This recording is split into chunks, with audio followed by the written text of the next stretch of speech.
Good morning, everybody. Welcome to Rhyme of the Times for the weekend in 19th of July 2025.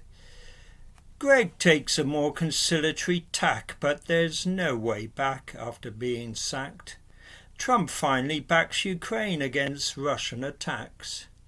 A super injunction reveals some uncomfortable facts which for some Afghans had a big impact.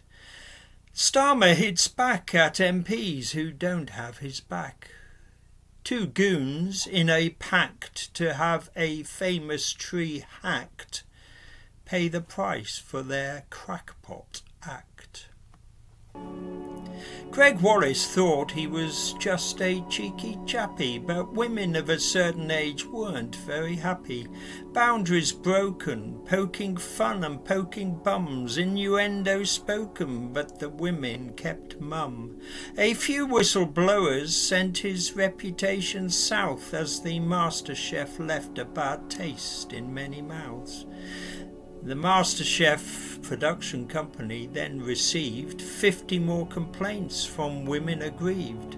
So last week the BBC finally broke all ties with the non-woke bloke with the dirty joke. He hit back saying autism and ADHD had caused him to behave inappropriately, but on Monday finally came some contrition. But it won't move the dial on the Beeb's decision. But what can they do about the series in the can? Use AI to Photoshop out the condemned man? Or show it on its usual primetime slot? Given the flack that would attract, probably not. Trump's mental cogs have at last ground to the conclusion that Putin's talk of peace is just an illusion. 2 weeks ago he conceded Putin's full of BS, and for now Ukraine has the backing of the US. On Monday, the Kremlin coward was put on alert 50 days to go before he gets badly hurt by big tariffs against Russia and its supporters if he doesn't bring an end to Ukraine's slaughter. Last week, Defence Sec Pete Hegseth made the claim that America had no weapons to give to Ukraine, but this week Trump offered Patriot missiles post-haste to thwart the daily Russian onslaught that Ukraine has faced. NATO countries will buy them from the USA to send them at a later date Ukraine's way. By doing it this way, for Trump it's win-win, appeasing allies abroad and his base within. The unease amongst MAGA partisans will be calmed by earning money for the US to get Ukraine armed. 4 years ago there was chaos in Kabul as Afghans fled the spectre of Taliban rule. The government had legged it unceremoniously and the Afghan army dissolved like sugar in hot tea. The US had pulled the plug thanks to Trump's deal, and Afghanistan's fate was effectively sealed. The medieval Taliban death cult was back. After 20 years, Afghanistan went back to black. Any Afghan who'd helped the occupying nations were doomed to death, torture or incarceration. The British were obliged to offer defence to such people who'd been their protectors and friends. Safe passage provided to them and their kin to come to Britain and be legally let in. It all seemed fair, but then Tuesday this week the public were told about a huge data leak.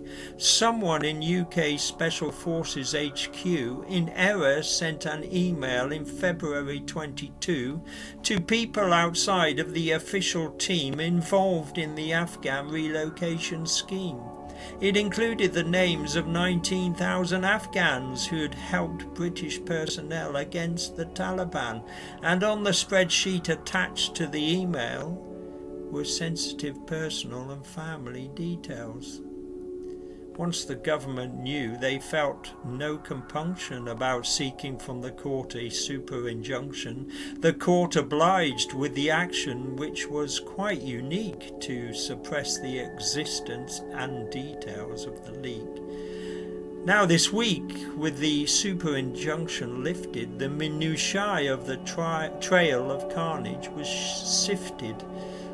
A 3.5-year timeline to be reviewed. Who knew what, when, and what consequences ensued? Red faces for the Tories for such a huge botch. They devised the scheme and it happened on their watch. An errant keyboard click, and who knows what it cost. How many Afghan lives have been needlessly lost, and how many extra Afghans to our shores have rocked up in need of protection because of this cock-up. The Taliban believe in an eye for an eye with anyone with whom they don't see eye to eye. Britain's third heatwave of the year came and went fast. By Tuesday it had well and truly passed. But of course we know the die has been cast. Climate change is a fact, the evidence is vast. And on Monday a huge tome landed on Britain's desk. The Meteorological Office had assessed the size of the catastrophe to be addressed. In 70 pages there it was clearly expressed. Abnormal is the new normal from now on, and chances to change it have almost all gone. Now it's less about prevention and more about how we adapt to extreme storms, heat and drought. On Wednesday, Sir Keir ousted 4 of his MPs for their perceived resistance to key policies, and heat from his backbenchers rose a few degrees, causing Starmer more self-inflicted unease. They might have thought it was just a stupid tree. Most of the world thought it was just stupidity. Carruthers and Graham, the names of the 2 clowns who chainsawed the Sycamore Gap tree down. September 23 they came up with their wheeze to cut down one of the most world-famous trees. They were both half-cut when they cut up the tree and the Hadrian's Wall landmark ceased to be. They blamed each other for having the tree felled. In muppetry, the 2 tree fellas have excelled. Now they have 4 years to reflect in prison cells.